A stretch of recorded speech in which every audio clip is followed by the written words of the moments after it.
नमस्कार मित्रों, जेन्यू Renaissance online platform पर आपका स्वागत है।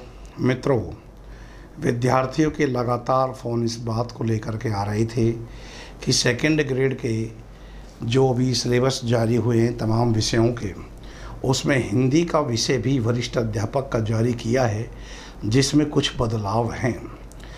तो मेरे विद्यार्थी जो ऑनलाइन मुझसे पढ़ रहे हैं, रिकॉर्डेड बैच में, लाइव बैच में, और जिन्होंने काफ़ी सिलेबस पढ़ भी लिया है, उनके मन में भी कुछ सवाल आ रहे हैं कि जो आपने पढ़ाया है उसमें से हम क्या छोड़ दें, क्या पढ़ लें, किस प्रकार से पढ़ लें, नया सिलेबस के अनुसार हमारी क्या रणनीति होगी। और जो ये नए पॉइंट जोड़े हैं, इसमें अंक विभाजन की पद्धति जो अभी आरपीएससी ने स्पष्ट नहीं की है, उसकी क्या संभावना हो सकती है। तो मित्रों, इन पहलू पर मैं अपने विचार प्रकट करने आया हूँ। आज की क्लास का हमारा मुख्य उद्देश्य यही है। सबसे पहले तो आप पुराने सिलेबस को देखिए। आरपीएससी का जो पुराना सिलेबस है, उसका यहाँ पर आप वेटेज देख रहे हो, ये है 180। ध्यान से समझना आप मेरी बात को, ये 180 अंक का है और इस 180 अंक में लगभग व्याकरण कंप्लीट है, पूरी व्याकरण है। और इस व्याकरण के साथ ये टॉपिक जोड़ रखे हैं राष्ट्रभाषा, राजभाषा, खड़ी बोली, देवनागरी लिपि के सुधार का इतिहास। माध्यमिक शिक्षा बोर्ड की राजस्थान की पाठ्यक्रम की पुस्तक है, जिसमें इस बार हमने विचार किया था कि चूँकि अब आरबीएससी तो रही नहीं, तो एनसीईआरटी चल रही है सरकारी स्कूलों में, तो एनसीईआरटी पढ़ाई जाएगी। एक बदलाव किया है आरपीएससी वरिष्ठ अध्यापक भर्ती परीक्षा में कि जो ये आप देख रहे हैं, किताबें वाला जो सेक्शन है 9 से 12 वाला, ये पहले तो माध्यमिक शिक्षा बोर्ड का चलता था। अब संभावना थी कि इसमें एनसीईआरटी पढ़ाई जाती, वो संभावना आरपीएससी ने समाप्त कर दी है। ये इसमें से हटा दिया है और इसको उठा कर के देवनागरी लिपि, बस केवल देवनागरी लिपि लिखा हुआ है, उसको उठाकर उन्होंने हिंदी भाषा के उद्भव और विकास वाले कॉलम में रख दिया है। और राष्ट्रभाषा और राजभाषा और खड़ी बोली या ये सुधार का इतिहास है, इस शब्द का प्रयोग हटा दिया है। ग्रामर में से देशज शब्द वाला टॉपिक हटाया है, जिसका हटाना और ना हटाना कोई विशेष महत्वपूर्ण नहीं है। और इसके अलावा इसमें लिंग, वचन, कारक, वाच्य, ये इसमें और टॉपिक जोड़ दिए हैं। तो ग्रामर जो पहले आती थी वो ग्रामर अभी भी है। विद्यार्थियों में कुछ भ्रांतियां बड़ी मात्रा में जो आ रही है, वो क्या आ रही है, वो ये सोच रहे हैं कि पहला पार्ट इसमें 180 का था और जो दूसरा वाला पार्ट है वो इसमें 80 का था पहले। तो यही विभाजन इस बार भी होगा कि ग्रामर तो आएगी 180 अंकों की, यानी कि 90 क्वेश्चन तो ग्रामर के आएंगे और इसमें से 40 जो क्वेश्चन है वो आएंगे सेकंड वाले पार्ट में से, जिसमें हिंदी साहित्य का इतिहास और काव्यशास्त्र ये सब है। ये विद्यार्थियों का भारी भ्रम है। मैं आपको बता दूं कि अब जो नया सिलेबस है, उस सिलेबस को आप ध्यान से देखें। ये आपका नया सिलेबस है जो इस बार इन्होंने निर्धारित किया है, जिसमें माध्यमिक स्तर और उच्च माध्यमिक स्तर का एक सामान्य व्याकरणिक ज्ञान होगा, जिसमें अपठित गद्यांश और पद्यांश ये भी शामिल होगा। मित्रों, ये आपके इस वाले पोर्शन से आरपीएससी बहुत जल्दी इसको डिक्लेयर करने वाली है। इस वाले पोर्शन से जो पहले क्वेश्चन आते थे, अभी भी उसमें से इतने ही क्वेश्चन आएंगे। 40 क्वेश्चन यहाँ से आपको मिलेंगे और 40 क्वेश्चन का मतलब ये हुआ कि ये 80 अंक का विभाजन है। और इस सिलेबस में जो सबसे बड़ी तब्दीली की गई है वो ये कि पहले के सिलेबस में हिंदी साहित्य का इतिहास, काल विभाजन, नामकरण, रचना, रचनाकार एक पंक्ति में था, उसको बढ़ा कर के कितना कर दिया है, उसका देखो आप कितना विश्लेषण किया है। काव्यशास्त्र तो पूरा वही है जो पहले था। देखो हिंदी साहित्य का इतिहास, इस पर फोकस कीजिए आप। जबकि पुराने सिलेबस में मैं आपको बता दूं, पुराना सिलेबस भी मेरे सामने यहाँ प्रस्तुत है। पुराना सिलेबस जो है वो देखिए, पुराने सिलेबस में ये आप देख रहे हैं हिंदी साहित्य के इतिहास का,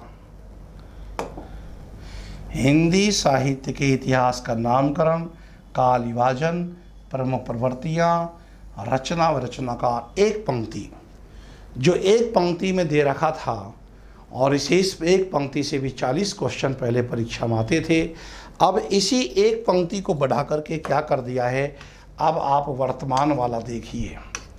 वर्तमान में जो हिंदी साहित्य के इतिहास को जिस प्रकार से विभाजित किया है, उसकी यदि आपको पंक्ति काउंट करनी है तो देखिए, हिंदी साहित्य का इतिहास, नामकरण, काल विभाजन, आदिकाल की अलग पंक्ति बनाई है। आदिकाल, काव्यधाराएँ, प्रवृत्तियाँ, प्रमुख रचनाएँ, रचनाकार, दो पंक्ति, तीसरी भक्ति, चौथी रीति, पांचवा आधुनिक काल और 6। जो सिलेबस पहले आरपीएससी की नज़रों में एक पंक्ति में समाहित था, उसके लिए 6 पंक्तियां यहाँ निर्धारित की गई है। मैं सिर्फ आपको ये बताना चाह रहा हूँ कि हिंदी साहित्य का इतिहास इस बार की भर्ती परीक्षा में अपनी निर्णायक भूमिका निभाने वाला है। और इस वाले जो पार्ट को आप देख रहे हो मित्रों, ये जो पार्ट है, पूरा सिलेबस आपका कितने भागों में है, खंड 1 में है, खंड 2 में है। लेकिन देखिए खंड 1 का कोई विभाजन नहीं कर रखा है, यहाँ ए से ऐसा कोई विभाजन नहीं है। जबकि यहाँ देखिए आप, जो खंड 2 है, इसमें ए पार्ट अलग है जिसमें कि पूरा काव्यशास्त्र है, बे पार्ट है जिसमें पूरा हिंदी साहित्य का इतिहास है, से पार्ट है जिसमें हिंदी भाषा का उद्भव, विकास, हिंदी की बोलियों का सामान्य परिचय, इसमें देवनागरी लिपि और जोड़ दिया है। तो मित्रों, देवनागरी लिपि जोड़ दिया है, इसका मतलब ये बिल्कुल नहीं है कि देवनागरी लिपि जोड़ दिया है तो देवनागरी लिपि के सुधार के इतिहास से क्वेश्चन नहीं आएगा, बिल्कुल आ जाएगा। और जब हिंदी है, उसकी बोली है, तो राजभाषा और राष्ट्रभाषा कौन सी हिंदी से दूर हो गई? तो वो तो अप्रत्यक्ष रूप से टॉपिक अभी भी है। आप लिखे हुए पे ना जाएं। आप सोचोगे कि भाई हम तो गद्य के विकास में कहानी, उपन्यास, नाटक, निबंध, संस्मरण ही पढ़ेंगे। वो तो रेखा चित्र से भी आएगा क्वेश्चन, वो तो रिपोर्टाज से भी आएगा, वो तो यात्रावृत्त से भी आएगा। 2010 के सेकंड ग्रेड में तो फाइल एंड प्रोफाइल पत्र साहित्य से क्वेश्चन आ गया कि फाइल एंड प्रोफाइल में किसके पत्र संग्रहित है, जबकि पत्र साहित्य तो बिल्कुल भी गद्य विधाओं में कहीं कोर्स में नहीं है। पत्रिकाओं से क्वेश्चन आता है, कहीं भी पत्र साहित्य, पत्रिकाएं अलग से जो हम पढ़ते हैं।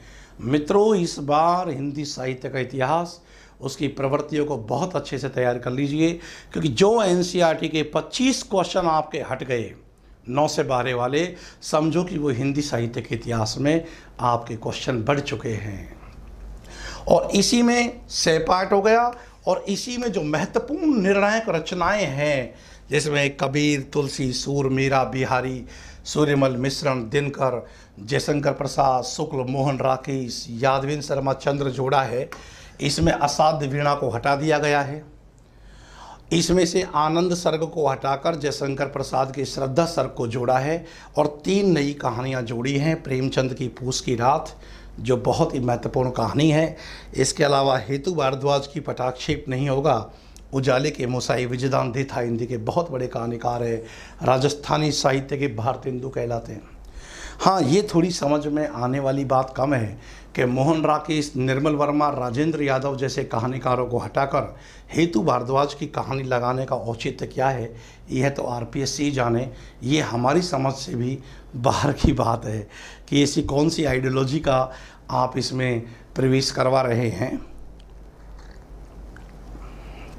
बहरहाल, आप यहाँ 4 भाग देख रहे हैं मित्रों। शिक्षण विधियाँ जो पहले थी वही अभी भी हैं। आप ये मत सोचना कि पहले 24-25 थी, क्योंकि यहाँ साफ लिखा हुआ है हिंदी की विभिन्न विधाओं का शिक्षण और शिक्षण विधियाँ।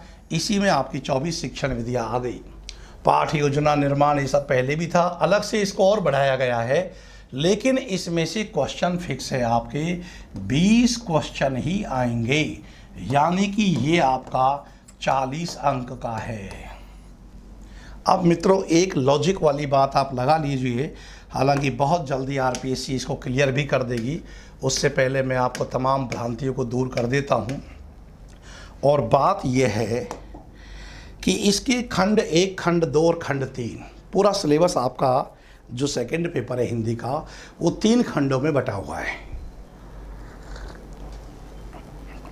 जिसके पहले खंड में 40 क्वेश्चन आएंगे, ये है पहला खंड। इसका तीसरा जो खंड है, इसमें से फिक्स है कि इसमें से 20 क्वेश्चन आएंगे, ये हो गए आपके 60 क्वेश्चन का मैटर। कुछ विद्यार्थी लॉजिक लगा रहे हैं कि नहीं, खंड 1 और खंड 2 बराबर अंकों का है। अरे भाई, क्या पहले बराबर अंकों का था? पहले भी रेसा पहले खंड का 180 का था और दूसरा खंड है वो 80 का था, तो पहले ही रेसा बराबर नहीं है। आपके बनाने से रेसा तय नहीं होगा, रेसा तो जो आरपीएससी बनाएगी उससे तय होगा। बहुत जल्दी आप 10-15 दिन के अंदर मेरे इस विभाजन को देख लोगे, आरपीएससी के सिलेबस से मिला लेना। अब यहाँ पर 60 क्वेश्चन हमारे आ गए, जबकि क्वेश्चन हमारे टोटल कितने आने हैं? 150। तो 150 में से 60 क्वेश्चन आप लेस कर दो तो बचे 90 क्वेश्चन। 90 क्वेश्चन का मतलब हो गया 180 अंक। ये होगा आपका खंड 2, जो पूरी प्रतियोगिता परीक्षा का सर्वाधिक निर्णायक खंड है। किताबों की आपको बहुत गहरी जानकारी हो, क्योंकि अब किताबों से जो भी क्वेश्चन आने हैं वो स्नातक स्तर के, और स्नातक स्तर के जो पाठ हैं वो पाठक वर्ग से बहुत गंभीर समझ की मांग करते हैं, इसमें कोई दो राय नहीं है। काव्य शास्त्र आपकी मुट्ठी होना चाहिए, हिंदी साहित्य के इतिहास के बेताज बादशाह आप होने चाहिए, और भाषा विज्ञान की समझ भी आपको हो। अब मित्रों, यदि हम इस सेकंड वाले खंड, जो बहुत निर्णायक खंड है, यदि इस पर बात करें तो देखो, बिल्कुल एक सीधा सीधा सा आप लॉजिक लगा लें कि शब्द शक्तियाँ यदि सिलेबस में है तो ये निश्चित है कि इसमें से एक क्वेश्चन बिल्कुल आना है, 2 भी क्वेश्चन आ सकते हैं, लेकिन एक क्वेश्चन तो इसमें से बिल्कुल आना है। और मैंने आपको काव्यशास्त्र विस्तार से पढ़ाया है, केवल शब्द शक्ति की ऊपरी जानकारी से काम नहीं चलेगा। सारोपा लक्षणा, साध्यवसाना लक्षणा, आर्थी व्यंजना, शाब्दी व्यंजना में भी अभिधा मूला, लक्षणा मूला, शाब्दी व्यंजना, तमाम भेदों को गहराई से समझ और छटने की प्रक्रिया आपके अंदर होनी चाहिए। काव्य दोष, काव्य की रीतियाँ, एक क्वेश्चन रीति से, एक क्वेश्चन गुण से, एक क्वेश्चन काव्य दोष से, अलंकार से कम 2 क्वेश्चन आप मानकर चलें, 3 भी आ सकते हैं। छंदों से आप 2 क्वेश्चन मानकर चलें, और रस से कम 4 क्वेश्चन होंगे। इस पद्धति के आधार पर 4, 2, 6, 2, 8, 2, 10 और 2, 12 ये निश्चित है कि 12 क्वेश्चन आपके यहाँ, ये जो काव्य शास्त्र है इसमें 10 क्वेश्चन से तो कम नहीं होंगे, और 12 क्वेश्चन तक इसमें आपके आएंगे। काव्य शास्त्र में से 12 क्वेश्चन के बाद में यदि हम हिंदी भाषा के उद्भव और विकास की बात करें तो मित्रों, हिंदी भाषा जो खंड से है, इसमें आप 5 क्वेश्चन जोड़ दीजिए। 5 क्वेश्चन इसमें से, और 5 क्वेश्चन का मतलब इसमें ये हुआ कि 12 क्वेश्चन लिए हमने काव्यशास्त्र से, 5 लिए हमने इधर हिंदी भाषा के उद्भव विकास से, हमारे क्वेश्चन हो गए 17। अब देखिए 17 क्वेश्चन हमने अब तक बनाए इसमें सेकंड वाले में, तो हम यहाँ लिख देते हैं। अभी हमने इसमें हिंदी साहित्य का इतिहास काउंट नहीं किया है, इसको बराबर ध्यान रखो। तो अभी हमने 17 क्वेश्चन माने हैं भाषा से और काव्य शास्त्र से, जबकि इस वाले पार्ट से क्वेश्चन कुल कितने आने हैं? 90 क्वेश्चन आने हैं। अब यहाँ पर आप देखिए, जो कबीर ग्रंथावली है तो एक क्वेश्चन यहाँ से लेना ही है। पिछली बार भी आया था कि परम ब्रह्म के तेज का कैसा है उन्मान, कहबे को शोभा नहीं, देखा ही परवान। किसकी पंक्ति है? कबीर की। बहुत बड़ा है कबीरदास के। इसमें सैकड़ों आपको जो प्रथम पाँच अंग हैं, इनमें तो कम से कम आपको 200 दोहे का अध्ययन करना पड़ेगा। और बड़े बड़े इनके जो है शुरू के 10 पद हैं, श्याम सुंदर दास द्वारा संपादन। तुलसीदास के बालकांड से एक क्वेश्चन, सूरदास से एक, मीराबाई से एक क्वेश्चन, बिहारी रत्नाकर से एक क्वेश्चन, सूर्यमल मिश्रण से, कुरुक्षेत्र से एक क्वेश्चन आना है, श्रद्धा सर्ग से एक क्वेश्चन पूछना है। ये रामचंद्र शुक्ल के 2-3 निबंध हैं जहाँ से 2 क्वेश्चन आने की पूरी संभावना है। विद्यार्थी लोगों को सतही जानकारी से काम नहीं चलेगा। गाइड और कुंजियों के भरोसे भी आप बिल्कुल ना रहें। जीवन अनमोल है। इस अनमोल जीवन की सार्थकता है यदि आपकी अपनी अस्मिता, पहचान, आपकी खुद की आइडेंटिटी हो, और उसके लिए बहुत अच्छा ये मौका है। पूछ लेंगे रामचंद्र शुक्ल के भाव या मनोविकार संबंधी निबंध किस पत्रिका में छपे, कब से कब तक छपे, इसका उत्तर ही नहीं मिलेगा आपको। तो ये पढ़ने का क्या मतलब हुआ? गाइड और कुंजियों में सतही जानकारी मिलती है जिसमें ऐसे नॉलेज वाले क्वेश्चन आते नहीं है। 1912 से 1918 तक काशी नागरी प्रचारणी पत्रिका में ये भाव और मनोविकार शीर्षक से एक लगातार धारावाहिक लेखन प्रकाशित हुआ था रामचंद्र शुक्ल का। लहरों के राजहंस से एक क्वेश्चन बिल्कुल आना है। खून का टीका एक नया उपन्यास जोड़ा है यादविंद्र शर्मा चंद्र का, तो यहाँ से एक क्वेश्चन इसमें से आएगा। ये 4 कहानी हैं। इन 4 कहानियों में से 3 क्वेश्चन डेफिनेट आरपीएससी आपसे पूछेगी। अब ये हो गया स्नातक लेवल का।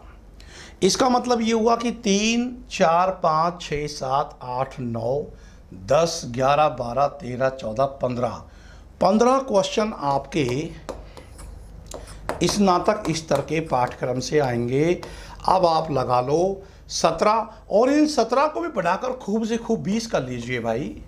20 कर लो इसको आप, और 15 कर लो इसको, तो भी आपके कितने हुए? 35 क्वेश्चन हुए। 35 क्वेश्चन खंड 2 से केवल 3 क्षेत्रों से आ रहे हैं। कहाँ से? भाषा विज्ञान से, काव्यशास्त्र से, और स्नातक लेवल के पाठ्यक्रम से। अब 35 इधर है, तो अब आप सीधे सीधे देख लीजिए, इसमें से क्वेश्चन आने 90 और 35 क्वेश्चन हम इसमें से घटा लेंगे, तो ये तो बच गए 5, ये हो गए 4 और ये हो गए 5। 55 क्वेश्चन, लगभग 55 से 57 क्वेश्चन मैं आपको बता दे रहा हूं मित्रों। ध्यान रखना, डिवाइडेशन जो आपको किया है मैंने, यही डिवाइडेशन आप अपने पेपर से मिला लेना जब सेकेंड ग्रेड का पेपर दे करके आप निकलोगे। यहाँ से 55 से लेकर के और 57 क्वेश्चन तक आपको हिंदी साहित्य के इतिहास में से मिलेंगे। ये जो एनसीईआरटी समाप्त हुई है, इसने आपका कंपटीशन और गहराई से बढ़ा दिया है। और वैसे भी एनसीईआरटी की बुक्स में जिन हम कवियों का और लेखकों का अध्ययन करते हैं, वह भी हिंदी साहित्य के इतिहास का ही एक पार्ट है। तो मित्रों, इस प्रकार इस पूरे सिलेबस में हिंदी साहित्य के इतिहास की भूमिका को बढ़ाया गया है। बाकी 2-3 रचनाओं का बदलाव तो सामान्य सी बात है। ये आपका सिलेबस का क्राइटेरिया है। मैं यहाँ बिल्कुल ये नहीं कहना चाह रहा हूँ कि आप एक को वेटेज देंगे, एक को वेटेज नहीं देंगे। मित्रों, एक एक क्वेश्चन हमारे लिए महत्वपूर्ण है। ग्रामर की संपूर्ण जानकारी, हिंदी साहित्य के इतिहास में दक्षता, और हिंदी साहित्य के इतिहास में रटंत वाली बात नहीं कि रचनाकारों को रट्टा लगा लो, नहीं। आदिकालीन रासो साहित्य की कौन सी एक विशेषता नहीं है? निम्नलिखित में से सिद्ध और नाथ विषयक साहित्य में कौन सा एक अंतर सही है? इस प्रकार के अवधारणात्मक सवाल। पद्मावत के बारे में कौन सा एक उचित कथन नहीं है? बिहारी सतसई की कौन सी एक विशेषता नहीं है? विभिन्न कालखंड, आदिकाल और आदिकाल में भी सिद्ध, नाथ साहित्य, जैन साहित्य, रासो साहित्य, अमीर खुसरो की कविता की विशेषता, विद्यापति की कविता की विशेषता, निर्गुण और सगुण की दोनों धाराएं, संत मार्गी और जो ये ज्ञान मार्गी और प्रेम मार्गी है, इसमें अंतर, राम भक्ति और कृष्ण भक्ति साहित्य में अंतर, इनकी विशेषताएं, सूर, तुलसी, जायसी, कबीर, मीरा, रसखान, रहीम आदि हिंदी के महान रचनाकारों की काव्यगत प्रवृत्तियाँ, रीतिकाल की विशेषता, रीतिबद्ध, रीति सिद्ध, रीति मुक्त में अंतर और विशेषता, बिहारी घनानंद सेनापति, भूषण देव, भिखारी दास आदि जो बड़े बड़े कवि हैं, इनके काव्य की प्रवृत्तियों की पर क्वेश्चन बन जाएंगे और आधुनिक काल में लेकर के भारतेंदु काल से समकालीन तक की तमाम कविताओं की प्रमुख प्रवृत्तियों का अच्छे से अध्ययन करो। महत्वपूर्ण रचनाकारों की काव्यगत विशेषताओं का अध्ययन करो और उसी प्रकार ये नाटक, निबंध, आलोचना, ये जो गद्य की विधाएं हैं, इनका बहुत अच्छे से आप अध्ययन कीजिए मित्रों। और शिक्षण विधि तो बहुत आसान टॉपिक है। ये काव्यशास्त्र और शिक्षण विधि, भाषा विज्ञान, ये तो आप जम करके यदि 5-5 घंटे पढ़ लिए तो 1.5 महीने में पूरा कवर हो जाता है। निश्चित परिभाषा है, छटनी करने की एक अच्छी मौलिक प्रवृत्ति यदि आपके अंदर विकसित हो जाए तो ये तो बहुत सरल आसान क्वेश्चन है। तो मित्रों, ये रहेगा इसका अंक विभाजन और ये इस प्रकार से ही आपकी पढ़ने की एक विशेष रणनीति होनी चाहिए। रहा सवाल कि मैंने क्या पढ़ा दिया है, आपने कितना पढ़ा है। मित्रों, हिंदी साहित्य का इतिहास मैं प्रारंभ से ही उसी प्रकार से पढ़ाता हूँ कि वही शुरू है और वही अंत है। उसके अलावा तो आपको कोई भी कुंजी, कोई भी डायरी देखने की आवश्यकता नहीं है। डॉक्टर नगेंद्र का इतिहास, रामचंद्र शुक्ल का इतिहास, राम कुमार वर्मा, हजारी प्रसाद द्विवेदी, गणपति चंद्र गुप्त, विश्वनाथ प्रसाद मिश्र, इन तमाम बड़े हिंदी के इतिहासकारों का निचोड़ रूप में आपको सामने प्रस्तुत करता हूं।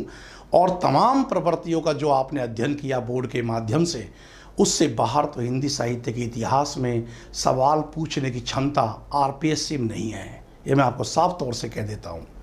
इसलिए उन नोट्सों से बाहर इधर उधर कहीं आपको देखना नहीं है। आपको अपने स्वयं अपने हाथ से लिख करके नोट्स बनाने हैं। अपने नोट्स अपने तक सीमित रखें। भला बने हम, बहुत अच्छी बात है, लेकिन अपनी नौकरी लगने के बाद चाहे दुनिया भर को बांट दो, उससे कोई फर्क पड़ता नहीं है। अपना कंपटीशन क्यों अनावश्यक रूप से पढ़वा रहे हो। हर कोई कह रहा है कि रेनेसा के नोट्स हमें दे दो, हमारे नोट्स तुम ले लो। अरे फाटक दे के हाटक मांगा तो भूले नहीं पट सुधारी। तो इस बात का आप विशेष ध्यान रखेंगे। शिक्षण विधि वाला टॉपिक है, ये भी बचा हुआ है मेरा। लाइव क्लासेज चल रही हैं, रिकॉर्डेड क्लास में भी मैं यहाँ पर काम करना अभी शुरू कर दूँगा बहुत जल्दी ही। 4-5 दिन बाद से आपको शिक्षण विधि की क्लासेज मिलना शुरू हो जाएंगी। काव्यशास्त्र हमने कंप्लीट पढ़ा है, उसमें कोई बदलाव नहीं है। हाँ, हमने एनसीईआरटी की 9 से 12 किताबों का गंभीर अध्ययन किया है। अब उसको पढ़ने की आपको बिल्कुल ज़रूरत नहीं है। आप हिंदी साहित्य के इतिहास पर विशेष फोकस कीजिए। ग्रामर हमने आपको पहले से ही बड़े विस्तार के साथ पढ़ाया है। यहाँ तक कि जो ये लिंग, वचन, कारक, वाच्य, ये तो सिलेबस में अब जोड़े हैं। हम लोगों ने तो इनको जोड़ने से पहले ही बहुत अच्छे से पढ़ाया है। एक विराम चिन्ह का टॉपिक जोड़ा है जो बहुत इंटरेस्टिंग है। और मित्रों, इन सब पहलुओं को और हम विभिन्न क्लासों को अपडेट करेंगे। जो हमने 3 कहानियाँ पढ़ा दी हैं, एक और जिंदगी, परिंदे, तो इन सब कहानियों को अब जहाँ लक्ष्मी कह दे पढ़ने की आवश्यकता नहीं है। नई कहानियों पर, नए टेक्स्ट पर काम चल रहा है। खून का टीका उपन्यास का अध्ययन करेंगे, 3 नई कहानियों का अध्ययन करेंगे। श्रद्धा सर का हमने अध्ययन करना शुरू कर लिया है। बहुत जल्दी क्लास आपको अपने ऐप के फोल्डर में मिल जाएगी। मित्रों, न इधर देखना है न उधर देखना है। सिर्फ रेनेसा संस्थान, जिसके विद्यार्थियों ने परचम लहरा रखा है, हर क्षेत्र में आप जाइए। अभी हाल ही में डीएसएसबी पीजीटी महिला वर्ग का रिजल्ट आया है, जिसमें हमारी संस्था के बहुत सारे बच्चे सेलेक्ट हुए। केवीएस में, एनवीएस में, डीएसएसबी में, आरपीएससी में, आपने हर जगह अपनी सफलता के झंडे गाड़ रखे हैं मित्रों। तो ये आपकी साधना, आपके समर्पण की ही एक प्रकार से कहें तो ये प्रतिफलन है। तो इस प्रकार से आप इस सिलेबस को ध्यान में रखें। हमने जो पढ़ा है बहुत सही पढ़ा है, उसी को फिर से पढ़ना है। हिंदी साहित्य के इतिहास को जिस गंभीरता के साथ विश्लेषित करते हुए हमने पढ़ा है, वो मित्रों अंतिम है। हाँ, हमें तब दिक्कत होती जब हम उसको बहुत संक्षेप में कर देते, पर संक्षेप ये हमारे ब्लड में ही नहीं है। और इस प्रकार से हमने आपको जिस तरीके से पढ़ाया, उसमें बस कुछ ही रचनाएं अलग की हैं, जो बहुत जल्दी आपको आगामी 8-10 दिन के अंदर आपको एप्लीकेशन में, आपके फोल्डर में वो क्लास मिल जाएंगी। बाकी बहुत सारे विद्यार्थी हजारों की संख्या में हमसे रिकॉर्डेड क्लास में जुड़े हुए हैं, कुछ लाइव क्लासेज में जुड़े हुए हैं। तो इस प्रकार से मित्रों, आपको हर जगह जहाँ भी आपने कोर्स ज्वाइन कर रखा है, वहाँ बहुत जल्दी आपको ये जो नए जोड़े हुए सिलेबस की कुछ रचनाएं हैं, ये आपको प्राप्त हो जाएगी। लेकिन फिर भी मैं यही कहूँगा कि राजभाषा और राष्ट्रभाषा ये जो भले ही शब्द हटा दिए हैं, लेकिन दोनों का अंतर और राजभाषा के जो संवैधानिक प्रावधान है 343 से लेकर 351 तक, अनुच्छेद 120 1 और धारा 2 और अनुच्छेद 210 1 और 2, इनकी जानकारी आपको फिर भी रखना बहुत ज़रूरी है। तो मित्रों, इस प्रकार से आपकी रणनीति होगी। शिक्षण विधि में हम बहुत जल्दी आपके समक्ष प्रस्तुत होने वाले हैं। ये जो हमने रचनाएं पढ़ाई हैं, इसमें कबीर ग्रंथावली को हमने कंप्लीट पढ़ा करके आपके एप्लीकेशन में हमने पहुंचा दी हैं क्लासेज। तुलसीदास का बालकांड ये हम पढ़ चुके हैं, और जो क्लासेज यदि नहीं पहुंची है रिकॉर्डेड फोल्डर में, तो वो कल तक आपको पूरी क्लासेज प्राप्त हो जाएंगी। सूरदास, मीराबाई और बिहारी रत्नाकर, सूर्यमल मिश्रण, ये सब हमने अच्छे से आपको पढ़ा दिया है। हाँ, एक बात ज़रूर है कि सूर्यमल मिश्रण के जो 20 दोहे चल रहे हैं, उसमें नरोत्तम दास स्वामी का संपादन लगाया है, और 4-5 दोहे नरोत्तम दास स्वामी के ऐसे हैं जो प्रचलित 20 दोहे से अलग हैं। इस प्रकार उन 4-5 दोहों को हमें अलग से अध्ययन करना है। कुरुक्षेत्र हम पढ़ चुके हैं। कामायनी का हमने आनंद सर्ग पढ़ा है, उसको हटा दिया जाएगा और श्रद्धा सर्ग पर क्लासेज आपकी लगाई जाएंगी। शुक्ल जी में कोई चेंज नहीं है, लहरों के राजंश वही है। खून का टीका यादवेंद्र शर्मचंद्र का उपन्यास है, और यादवेंद्र शर्मचंद्र राजस्थान के बड़े उपन्यासकार हैं। इनका तो एक उपन्यास काफ़ी लंबे समय तक आरपीएससी कॉलेज लेक्चर के सिलेबस में रहा है, ढोलन कुंजकली वाला उपन्यास, और उसने कहा था कहानी अभी भी सिलेबस में मौजूद है, पहले भी लगी हुई थी। बाकी जो ये 3 कहानियाँ हैं, इनका हम अभी अलग से अध्ययन करेंगे मित्रों, और ये बहुत जल्दी आपको उपलब्ध करा दी जाएगी आपके एप्लीकेशन में। शिक्षण विधि पर अभी काम स्टार्ट नहीं हुआ है। शिक्षण विधि पर आगामी 6-7 दिन बाद ये नई कहानी जो जोड़ी है और उपन्यास जोड़ा है, और श्रद्धा सर को पढ़ लेने के बाद हम शिक्षण विधि की तरफ आएंगे। हमारी तरफ से कोर्स तो आप ये मानकर चलेंगे कि लगभग आपको 25 से 30 दिनों में कंप्लीट करा दिया जाएगा। और जो विद्यार्थी नए हमसे जुड़ना चाहते हैं, उनके बारे में मैं आपको बता दूं कि वो लाइव क्लास भी उनकी चलती रहेगी, क्योंकि हमारी जो क्लासेज है वो सर्किल में चलती रहती है। और अब तक जो भी क्लास हुई है वो फोल्डर में टॉपिक वाइज उपलब्ध है। जैसे एक में शिक्षण विधि है, जैसे क्लास होती जाएगी इस फोल्डर में जाएगी। एक में हिंदी साहित्य का इतिहास है। अब एनसीईआरटी वाला तो हम हटा ही देंगे, क्योंकि 9 से 12 अब आरपीएससी ने उसको हटा दिया है। काव्यशास्त्र वाले फोल्डर में काव्यशास्त्र की पूरी क्लास है। भाषा विज्ञान वाले फोल्डर में हिंदी भाषा के उद्भव, विकास, उसकी बोलियों का परिचय, वो कहाँ कहाँ पर बोली जाती है, देवनागरी लिपि, ये क्लासेज उसके फोल्डर में उपलब्ध है। तो मित्रों, हमने अपना सर्वोत्तम दे दिया है। अब वो जो मैथिली शरण गुप्त ने कहा है कि आर्यपुत्र दे चुके परीक्षा, अब है मेरी बारी, अब आपकी बारी है। प्रत्येक मनुष्य का अपना अपना भाग्य होता है। सैकड़ों अध्यापक पढ़ाने वाले होते हैं, कौन किससे जुड़ पाता है ये भी उसकी तकदीर में लिखा रहता है। उसी प्रकार से वो बेहतर करने का प्रयास करता है। बाकी तो जब जिस दिन परिणाम आता है और जिस दिन पेपर होता है, उस दिन सब चीज़ें सामने हो जाती है। कुछ विद्यार्थियों को पछतावा होता है, तो कुछ विद्यार्थियों को खुशी का ठिकाना न रहता। ये सब भी भाग्य की बात है। तो मित्रों, जी जान से जुड़े रहो। इस प्रकार की पद्धति का आपका अंक विभाजन बहुत शीघ्र होने वाला है। ग्रामर का वही वेटेज जो पहले था, वही 40 क्वेश्चन फिर आएंगे।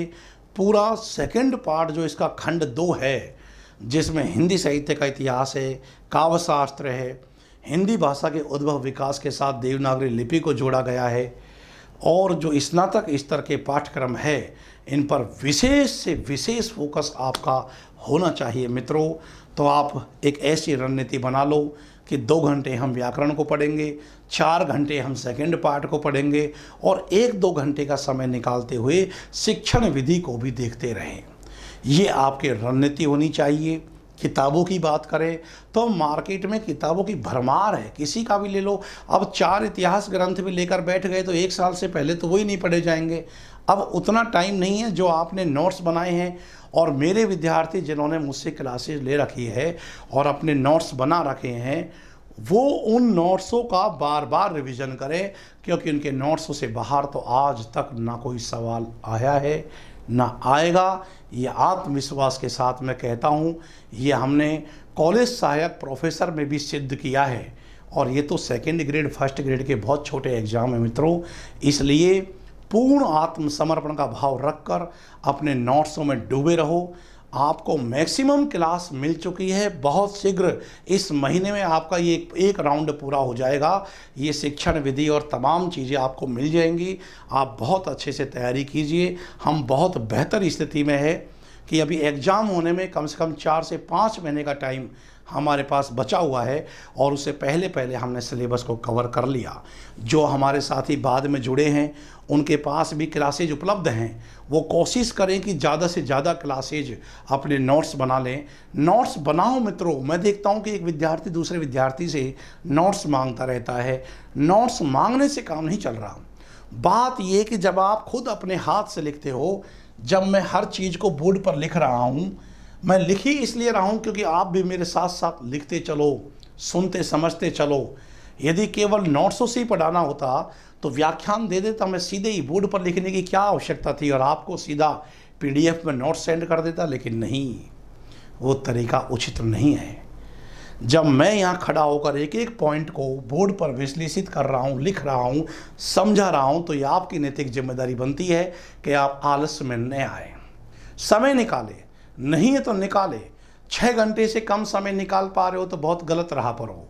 ये मैं आपको पहले से अवगत करा देता हूँ। अभी आपको कम से कम 6 घंटे का समय केवल हिंदी पढ़ने में निकालना चाहिए। नहीं निकाल पा रहे हो तो निकालो। साम दाम दंड भेद येन केन प्रकारेण कुछ भी करो, कैसे भी करो, लेकिन शांत मन से स्थिर चित्तवृत्तियों के साथ में आपको गंभीर अध्ययन करना है। मैटर पूरा आपके सामने है। RPSC ने सिलेबस जारी कर दिया। बहुत जल्दी यही अंक विभाजन भी आपको मिलेगा। 40 उधर मिलेगा आपको 40 क्वेश्चन, यानी 80 अंक का खंड 1 होगा और 180 अंक का खंड 2 होगा और फिर शेष 40 अंक का खंड 6 होगा। तो ये 80, 180 और 40 इस प्रकार के अंकों का विभाजन होगा। आपको पता है कि 300 अंकों का आपका पेपर है सेकंड, 150 क्वेश्चन आने हैं। इस प्रकार से आप मित्रों तैयारी कीजिए। ग्रामर की हमने बहुत विस्तार से जो है तैयारी की है, उसमें डूब जाइए आप। और यदि आपको चाहिए कि कुछ अलग से भी ग्रामर में देखना है तो माध्यमिक शिक्षा बोर्ड की एक किताब चलती है 9 से 12 में, हिंदी व्याकरण और रचना। काफ़ी ऑथेंटिक पुस्तक है। वहाँ से पर्यायवाची, लोकोक्ति, मुहावरे, उन सबको बार बार वो रट्टाफिकेशन वाली चीज़ें हैं, उनको भी देखते रहो। तो मित्रों, इस प्रकार से आपकी रणनीति होगी, पढ़ने की पद्धति होगी, ये अंक विभाजन होगा। सिलेबस आपके सामने है, आप जी जान से तैयारी कीजिएगा। और बहुत अच्छे से अच्छी बात यह है कि 9 से 12 की NCERT में सिलेबस का विस्तार इतना ज़्यादा था कि उन किताबों को हटाते ही आपका सिलेबस आधा रह गया। और अब जो आपका सिलेबस टिका हुआ है वो 2 पिलरों पर है। एकदम काव्यशास्त्र की बारीक समझ, काव्यशास्त्र और बुक्स। काव्यशास्त्र की समझ होगी तो बुक्सों का अध्ययन करना आपके लिए आसान हो जाएगा। कौन सा रस है, कौन सा अलंकार है, कौन सा छंद है। और हिंदी साहित्य का इतिहास तो इस पेपर में निर्णायक भूमिका निभाएगा। बाकी व्याकरण की भी जानकारी आप अच्छे से रखेंगे। कोई भी पायदान, कोई भी पहलू, कोई भी स्तंभ हमारा कमज़ोर नहीं होना चाहिए। मित्रों, ये इसी के साथ मैं अपनी बात समाप्त करना चाहूँगा। फिर भी आपको यदि कोई डाउट है या कुछ पूछना है तो मित्रों, मैंने अपने नंबर यहाँ एडजस्ट कर रखे हैं और नीचे भी जो हमारे अंक हमारे YouTube चैनल पर वो मोबाइल के नंबर लिखे रहते हैं। आप हमसे संपर्क कर सकते हैं। संपर्क करने का ये सबसे अच्छा टाइम है कि आप लगभग, क्योंकि मेरी सुबह 7 बजे से लेकर के शाम को 7 बजे तक निरंतर क्लास चलती है, इस बीच में ब्रेक भी नहीं होता। तो मैं चाहूँगा कि कभी कोई बात भी करनी हो, आप मुझसे संपर्क भी करके कुछ जानना चाहते हैं तो 8 से 10 बजे का जो समय है शाम वाला, इसमें हम बात कर सकते हैं। बाकी सब चीज़ें क्लियर हैं, कहीं कोई किसी प्रकार का एकदम अवरोध या रुकावट नहीं है। बहुत अच्छे से तैयारी कीजिए और इस बार अपने अंडर 100 में अपना स्थान बनाइए, अंडर 10 में बनाइए। मैं तो पहली रैंक लाऊंगी। इस भावबोध से आपको एकदम जूझना चाहिए इस बार। और जैसे मुक्तिबोध ने कहा है कि यह न समय है, जूझना ही तय है।